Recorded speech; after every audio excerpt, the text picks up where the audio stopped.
네, 오늘 함께 나눌 말씀의 제목은 닫힌 문 인생입니다. 오늘 본문 말씀은요, 예수님께서 돌아가신 이후에 제자들이 자신의 삶의 자리에 돌아와서 문을 닫는 장면으로 시작이 되고 있습니다. 사실 우리도 인생길을 살아가다 보면 정말로 그만하고 싶고 또 너무나 버거워가지고 여기까지만 했으면 좋겠다, 더 이상은 하고 싶지 않다는 마음으로 문을 닫고 들어가고 싶을 때가 참 많이 있습니다.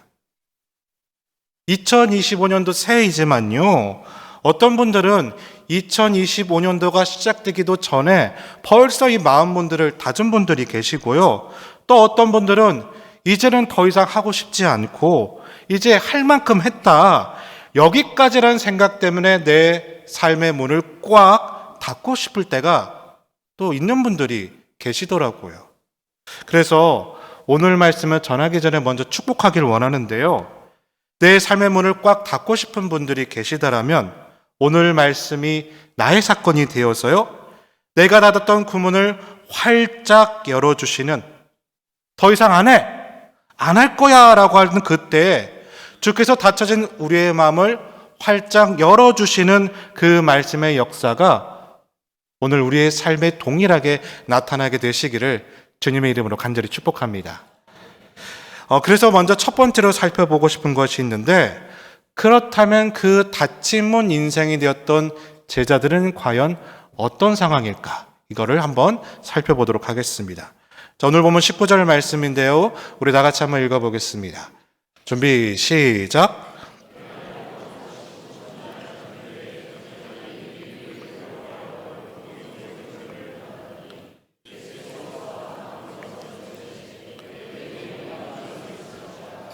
자, 지금 유대인들이 두려워서 제자들이 무엇을 했느냐? 모여있는 곳의 문을 닫았다라고 합니다. 다시 말해서 제자들이 지금 얼마나 마음 가운데 두려운 마음이 큰지를 잘 알려주고 있는 말씀이 뭐냐? 그것은 바로 문들을 닫았다라는 거예요. 자, 이 닫았다라는 말의 원어를 보니까 그냥 문을 닫은 것이 아니라 빗장을 걸어서 문을 닫았다는 뜻입니다. 그러니까 문을 안쪽에서 꽉 잠가가지고 아무도 들어오지 못하게 막아버린 상황을 말합니다. 게다가 어느 정도로 잠갔냐면요, 그냥 문을 잠근 게 아니죠. 19절 말씀 보면 뭐라고 되어 있냐면 문들을 잠갔다. 그러니까 집에 있는 그 대문 하나를 잠근 것이 아니라 집 안에 있는, 집으로 들어올 수 있는 문들은 모두 확인해서 다 잠가버렸다는 거예요. 아무도 못 들어오게 꽁꽁 집안의 문들을 다 잠가버려서 그들은 지금 꽁꽁 숨어 있었다는 것입니다. 자, 그렇다면 제자들은 왜 그 삶의 문을 꽁꽁 닫아서 숨어 있었을까? 여러 가지 이유가 있겠지만요, 크게 세 가지 이유로 생각해 볼 수 있습니다. 먼저 첫 번째로는요, 두려움 때문이었어요. 한번 외쳐볼까요? 두려움. 왜냐하면요, 지금 이 상황은 예수님께서 십자가에 공개적으로 처형을 당한 상황이었어요. 그것을 보았던 제자들은 어떤 마음이 들었었냐면요, 예수님께서 그렇게 돌아가셨으니, 이 로마인들이 본보기로 이렇게 보여줬으니 예수님의 제자인 우리들도 그렇게 죽을 수 있겠구나라는 두려움이 생기니까 어떻게 했느냐? 할 수 있는 대로 그 문들을 꼭꼭 닫아서 꽁꽁 숨어 있었다는 겁니다. 두 번째는 뭐냐? 한번 외쳐보겠습니다. 상실감 때문이지 않을까? 왜냐하면요, 우리 예수님은 시름 앓다가 그냥 천천히 돌아가신 게 아니죠. 그렇죠? 갑자기 십자가에 못 박혀서 돌아가셨다라는 거예요. 그렇다면 제자들의 입장에서는 부름받아 나선 이 몸입니다. 다시 말해 예수님께 모든 인생을 다 내건 존재들인데, 다시 말해 예수님은 자신들에게 내 인생의 소망이며 희망이며 꿈이란 거예요. 그런데 내 인생의 모든 꿈과 소망과 희망이 갑자기 사라져버렸다는 거예요. 그러니 얼마나 그 마음에 상실감이 크겠냐라는 거예요. 자, 마지막으로 그들이 문을 꽁꽁 걸어 잠갔던 이유는 아마 패배감과 수치감 때문이었을 것 같습니다. 한번 외쳐보겠습니다. 패배감과 수치감. 패배감과 수치감. 자, 오늘 본문의 말씀을 살펴봐도, 자, 예수님을 십자가에 내본 건 누구죠? 유대인들이었어요. 그런데 예수님을 팔아버린 건 누구예요? 예수님의 제자. 더군다나 우리 예수님 십자가에 끌려다니면서 고난을 당하는 동안 제자들이 한 것이 있어요, 없어요? 없어요. 제자들이요, 예수님을 보호하지 못하고 오히려 부인하고 도망하고 다 숨어버렸다는 거예요. 그러니 내가 보호하지 못했다는 그 패배감, 그렇게 행하지 못했던 그 수치감이 얼마나 가득했겠느냐. 그 두려움과 상실감과 수치감과 또 패배감 때문에 그것이 내 마음을 꽉꽉 조이고 있으니까 이젠 난 아무것도 하고 싶지 않아 이러면서 그들이 문을 꽉 잠그고 숨어 있었던 것입니다. 심지어 18절 말씀을 보시면 막달라 마리아가 예수님께서 부활하셨다는 소식을 제자들에게 알려줘요. 그럼에도 불구하고 그들은 어떻다? 전혀 그 문을 열지 않았다는 것입니다. 사랑하는 믿음의 동역자 여러분, 혹시 그 제자들의 모습이 오늘날 나의 모습은 아닌지요? 어떤 실패에 대한 두려움, 상실감, 내가 뭘 해내지 못했다라는 그 패배감과 수치감이 있지 않습니까? 그래서 난 더 이상 안 해. 올해는 아무것도 안 할 거야 라고 하면서 내 삶의 문을 꼭꼭 잠그고 있지는 않으신지요? 그러나요, 우리에게 위로의 소식이 있습니다. 뭐냐? 우리 예수님이 부활하시고 난 다음에 가장 먼저 누구를 찾으셨죠? 문을 꽉 닫고 있는 그 제자들을 찾아와서 그들의 문을 열어주셨다는 것입니다. 사랑하는 믿음의 동역자 여러분, 우리 삶 가운데 그 어떤 작은 문이라도 닫혀진 그 무언가가 있다면요, 그런 나를 찾아오셔서 그 문을 열어주시는 그분을 만남을 통하여 2025년도 첫 시작은 닫힘으로 시작되는 것이 아니라 열림으로 시작되시기를, 아니 내가 여는 것이 아니라 그분의 열어주심을 경험함이 저를 비롯한 우리 모든 믿음의 동역자분들에게 동일하게 나타나시기를, 경험되시기를 주님의 이름으로 간절히 축복합니다. 그 문이 열릴지어다, 그 문을 열지어다, 그 하나님의 은혜의 축복이 2025년도 첫 시작에 여러분과 함께하게 되시기를 주님의 이름으로 간절히 축복합니다. 자, 그렇다면 두 번째로 살펴보고 싶은 것이 있습니다. 그렇다면 우리 예수님께서는 꽁꽁 문을 닫고 숨어있는 제자들에게 어떻게 다시 그 삶의 문을 열게 하셨을까요? 자, 19절과 20절 말씀을 또 다시 한번 읽어볼 텐데요. 교독해서 읽어보겠습니다. 제가 먼저 19절 말씀 읽어보겠습니다. 이날 곧 안식 후 첫날 저녁 때 제자들이 유대인들을 두려워하여 모인 곳의 문들을 닫았더니 예수께서 오사 가운데 서서 이르시되 너희에게 평강이 있을지어다.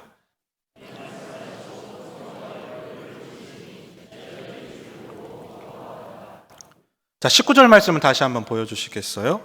자, 오늘 19절 말씀 가운데 저를 따라서 큰 소리로 외쳐서 새해를 앞두고 한번 크게 한번 선포해 보겠습니다. 한번 따라해 보세요. 예수께서 오사 그 가운데 서서 이르시되 너희에게 평강이 있을지어다. 나에게 평강이 있을지어다. 그 평강이 여러분 가운데 함께하게 되시기를 주님의 이름으로 간절히 축복합니다. 두려움과 상실과 패배감과 수치감 때문에 꽁꽁 숨어버린 그 제자들에게요, 우리 예수님이 가장 먼저 와서 주신 게 무엇이다? 평강을 주셨다는 겁니다. 좀 이상하지 않나요? 예수님께서 먼저 부활하셔서 그들 가운데 찾아오셨다면, 나에게 먼저 찾아오셨다면 저는 먼저 예수님의 능력을 기대했을 것 같아요. 만약 그 유대인들이 두려워서 나도 보복을 당하고 십자가에 못 박힐까가 너무나 무서워가지고 꽁꽁 숨어있는 나에게 주님이 놀라운 기적으로 그 문을 열어주시기를 생각했을 것 같아요. 아니면 지금 내 삶에 있는 그 모든 문제들을 다 해결해 주셔서 나를 편안하게 해주기를 바라지 않습니까? 그런데 무슨 알 수도 없는 평강을 주시냐는 거예요. 자, 왜 이런 생각을 하냐면 우리가 먼저 이 평강의 개념을 좀 바꿔야 될 필요가 있습니다. 왜 예수님께서는 문을 닫고 꽁꽁 숨어있는 제자들에게 평강을 먼저 주시길 원하셨을까? 우리에게 가장 필요한 것은 능력이 아니었다. 힘이 아니었다라는 거예요. 우리에게 가장 필요한 것은 무엇이기 때문에? 평강이기 때문이라는 겁니다. 우리는요, 내 인생을 살아가면서 내 문제가 다 해결되고 아무 문제가 없는 세상 속에서 살아가고 싶어 합니다. 그런데요, 그것은 편안함이고요. 하나님께서 우리에게 주시는 것은 편안함이 아니라 그 문제가 있음에도 불구하고 요동치지 아니하는 평강을 주시기 원한다는 겁니다. 왜냐? 우리의 삶에 단 하나의 문제도 없을 수는 없기 때문에 그래요. 그래서 이 평강이라는 것은요, 내 삶의 문제가 해결된 건 아니에요. 평강이란 무엇이냐? 문제가 다 해결된 것이 아니라 평강이란 어떤 문제가 있어도 어떤 문제를 만나더라도 조금 더 기우뚱하지 않는 것, 그게 바로 평강이다. 평강이라는 것입니다. 그래서 우리 예수님 승천하시면서 제자들에게 가장 먼저 주기를 원하셨던 게 무엇이다? 평강이다. 그러면 예수님께서는 제자들에게 어떻게 평강을 주셨느냐? 자, 20절 말씀을 한번 보시면요, 21절에 너에게 평강이 있을지어다 라고 하는 그 근거를 무엇을 통해 보여주셨냐? 20절 말씀 한번 보여주세요. 무엇을 통해 보여주셨어요? 예수님께서 자신의 손과 옆구리를 보여주셨다 그래요. 자, 그러니까 그 손과 옆구리는 누구의 손과 옆구리예요? 예수님의 손과 옆구리. 손과 옆구리가 못에 박힌 채로도, 창에 찔린 채로도 그 앞에 나타났다는 것은 어떤 예수님의 모습을 나타나고 있는 거예요? 부활하신 예수 그리스도를 말하는 거예요. 다시 말해, 진짜 우리에게 평강은 어떻게 시작되느냐? 진짜 평강은 언제부터 시작되는가 하는 반면은요, 부활하신 예수 그리스도를 만남으로, 그래서 그 부활하신 예수 그리스도를 믿음으로 우리로부터 평강이 시작되더라는 겁니다. 자, 바울이 그래요. 바울은요, 가말리아의 문화생으로 그 누구보다도 말씀을 잘 알겠고 많이 있는 사람입니다. 그래서 그는 성경을 항상 연구했기 때문에 메시아가 누구며 메시아가 언제 우리에게 나타나시며 어떤 분인지를 너무나 잘 알고 있던 사람이 바울이었습니다. 그런데 그랬던 바울의 삶에 언제 급격한 변화가 나타납니까? 언제 그의 삶에 평강이 찾아옵니까? 다메섹 도상에서 누구를 만났죠? 그냥 예수님이 아니라 부활하신 예수 그리스도를 만나고 그 인생이 바뀌었어요. 자, 그러면 그렇게 예수 그리스도를 만난 다음에 이 바울의 인생이 편안해졌습니까? 아니죠. 죽을 만큼 힘든 경험을 했습니다. 풍랑도 만나고 감옥에도 갇히고 죽을 일들이 더 많았습니다. 하지만 그의 인생은요, 평강했어요. 왜요? 그 어떤 일이 있어도 흔들리지 않았던, 그 어떤 사건이 있어도 무너지지 않았던, 감옥 가운데 있을 때에도 내가 기뻐하며 찬송하리라라고 말하지 않을 수 있었던 그 평강이 있었기 때문입니다. 왜요? 그 예수 그리스도가 아니라 부활하신 예수 그리스도를 바울이 만남을 통해 그 삶이 흔들리지 아니하는, 무너지지 아니하는 평강의 삶으로 바뀌어 가더라. 그래서요, 우리가 기억해야 될 게 있어요. 그 부활을 아는 것과 그 부활을 믿는 건 달라요. 다시요. 예수 그리스도의 부활을 아는 것과 예수 그리스도의 부활을 만나는 건 달랐다는 거. 왜냐? 전에도 설명해 드렸지만 그 우리의 본문 앞절 18절 말씀을 보면 막달라 마리아가 부활하신 예수 그리스도를 만난 다음에 내가 예수를 보았다, 만났다라고 제자들에게 고백을 해요. 그러면 부활하신 예수 그리스도를 어떻게 된 거예요? 안 거예요.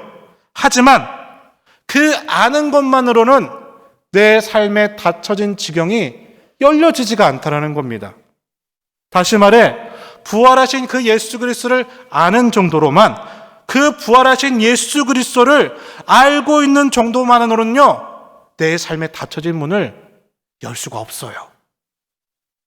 아는 게 만남이 돼야 되고요, 그 만남이 믿음의 사건으로 바뀌어야 나의 삶에 닫혀진 문이 열리며 평강이 시작되는 겁니다. 제가 이제 송구영신을 예배를 드리기 전에 제 가족들에게 축복 기도를 했었거든요. 그런데 참 은혜가 되는 일이 있었어요. 축복 기도를 받으러 온 한 어린 아이가 2025년도에 기도 제목을 이렇게 써왔어요.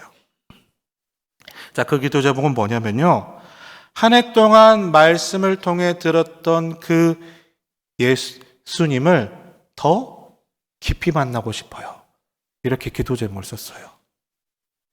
혹시 여러분 가운데 이런 기도 제목을 가지셨던 분이 있으면 한번 손 들어보세요. 하나님을 더 깊이 만나는 게 유일한 기도 제목이었어요. 그래서 제가 축복 기도를 하면서 얼마나 감동이 되었는지 모릅니다. 이렇게 기도했어요. 그 들었던 예수가 삶에서 만나게 되기를 축복하노라. 사랑하는 믿음의 동역자 여러분, 우리가 이제는요, 아는 것만이 아닌 내 삶에서 그 부활하신 예수 그리스도를 만남으로요, 우리에게 평강이 가득하게 되시기를 주님의 이름으로 간절히 축복합니다. 자, 마지막으로 예수님께서는 그 제자들의 문을 어떻게 여셨을까? 자, 22절 말씀 우리 같이 한번 읽어보겠습니다. 자, 22절입니다. 준비, 시작.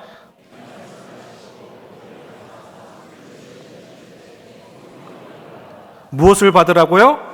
성령을 받으라. 우리는 이렇게 기도하잖아요. 성령을 주세요? 아니에요.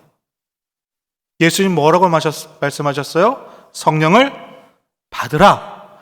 그러니까 달라고 할 필요가 없어요. 이미 주셨기 때문에. 그러면 우리는 뭐만 하면 되는 거예요? 감사만 하면 되는 거예요. 하나님, 성령 주심을 감사합니다. 하나님, 성령의 은혜를 주심을 감사드립니다 라고 하면 되는 거예요. 오늘 본문의 말씀 보시면 예수님께서 문을 꽉 닫고 있는 제자들의 삶의 현장 가운데 들어오셔서 평강을 주시고 그 다음에 뭐라고 말씀하시느냐? 성령을 받으라.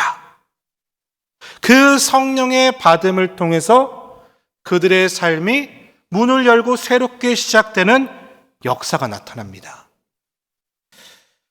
특별히 성령을 받으라라는 그 선포와 고백을 통해서 새롭게 출발케 하시는 구약의 몇 성경 구절들이 있는데요. 자, 먼저 창세기 1장의 말씀을 보시면 창세기 1장 1절과 2절을 보시면요, 하나님의 무엇이? 신, 다시 말해 성령이 수면을 운행하심으로 천지 창조가 시작이 됩니다.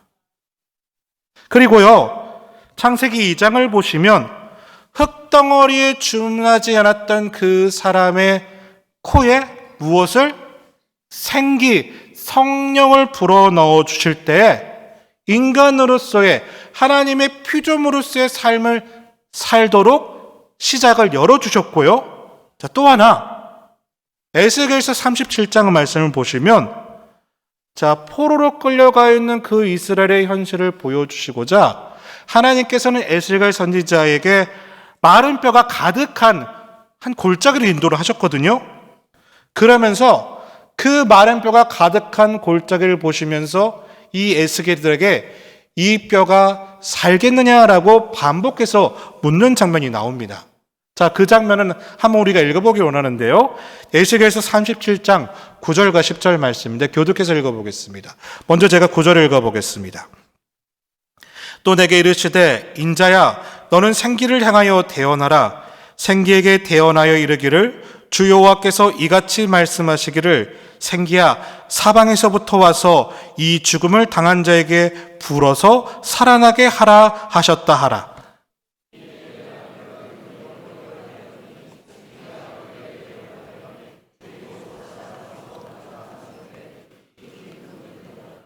자, 9절 후반절을 한번 보여주시겠어요? 자, 죽은 자에게 무엇을 주셨어요? 생기를 주셔서 살아나라라고 하셨어요. 그랬더니 그 죽은 사람이 그 마른 뼈가 10절을 한번 보여주세요. 무엇이 되었습니까? 큰 군대가 되었어요. 자, 보세요. 마른 뼈에 생기가 들어왔더니 군대가 되었다. 그러면 그 마른 뼈가 군대가 되었다라면 이제부터 그 군대는 할 일이 뭡니까? 군대 장관이신 누구? 하나님의 명령 앞에 순종하며 행진하면서 싸우는 게 아니에요. 뭡니까? 마른 뼈였던 나를 군대로 만들어 주셨던 그 하나님을 증거하는 삶을 사는 거예요. 마치 이 마른 뼈가 가득한 저 골짜기는요, 제자들의 문을 꽉 닫고 들어가 있었던 그 방 안의 모습과 다름이 없었어요. 똑같은 모습이었어요. 그런데 동일하게 생기야 들어가라, 성령을 받으라 라고 말씀하셨고요. 그 제자들도 그 성령을 받은 이후에 이제는 그 문을 열고 나아가 땅끝과 같이 가서 복음을 전하는 증거자가 되었어요. 싸우는 사람이 된 게 아니라 어떤 사람이 되었다고요? 증거자가 되었다는 거예요. 그래서 우리에게 필요한 건 뭐냐? 성령을 받으려는 그 성령의 말씀을 받아들여야 됩니다. 자, 지금 우리 안에 내 마음에 내 생각 가운데 어떤 두려움이나 상실감이나 수치감이나 패배감이 있든지 아무 상관없습니다. 주님 말씀하셔서 성령이 들어와 생기가 내 안에 들어오게 되면요, 그 생기가 마른 뼈를 군대로 만들어 주었던 것 같이 내 삶의 문이 열려서 내가 살아갈 수 있는 능력과 내가 살아갈 수 있는 은혜와 내가 살아갈 수 있는 그 평강이 우리로부터 시작될 수 있기 때문에 그렇습니다. 사랑하는 믿음의 동역자 여러분, 2025년도 그 새해 이 말씀 그대로 우리에게 동일하게 나타나게 되시기를 주님의 이름으로 간절히 축복합니다. 그래서 혹시 우리 삶에 그 어떤 작은 것까지라도 닫혀있는, 닫아버린 우리의 인생이 있다라면요, 선포합니다. 그 생기가 사방으로 들어와 우리의 그 닫혀진 문을 충만함으로 가득하게 되리라. 그때 나는 그 닫혀진 문을 열고 충만한 성령으로 주님의 사명 가지고 땅끝까지 가리라. 여러분, 이 은혜가 우리 가운데 있게 되시기를 주님의 이름으로 간절히 축복합니다. 말씀을 정리하겠습니다. 올 한 해를 살아가면서 어떠한 이것저것 때문에 문이 닫히는 것이 아니라, 물론 올 한 해에도요, 나의 문이 닫히는 정말 어려운 일들이 분명히 있을 거예요. 그때요, 편안함을 구하지 마시고 평강을 구하시길 바랍니다. 다시요, 편안함을 구하지 마시고 무엇을 구하시라고요? 평강을 구하시길 바라요. 주님 만나게 하여 주시옵소서. 알모로 그치는 것이 아니라 내 삶 가운데 그 주님, 부활하신 주님을 만남으로 나가시길 바라고요. 그 말씀의 성취됨을 구하십시오. 나를 통하여 내가 잘 사는 것이 아니라 나를 통하여 하나님의 살아계심과 나를 통하여 일하셨던 그 하나님의 역사를 증거하십시오. 그것이 우리에게 주시는 평강의 이유입니다. 또 그것이 만약 내 삶 가운데 너무 버거울지라도요, 그때 하나님이 우리에게 성령을 허락하여 주셔서 그 부어주신 힘으로 우리는 내 삶에 닫혀져 있던 그 문을 하나하나 열어나가게 될 것입니다. 2025년도는 단 한순간도 문 닫지 아니하고 문을 살고 살아갈 수 있는 그 은혜가 우리 모든 믿음의 동역자분들에게 함께하게 되시기를 주님의 이름으로 간절히 축복합니다. 우리 같이 기도하시겠습니다.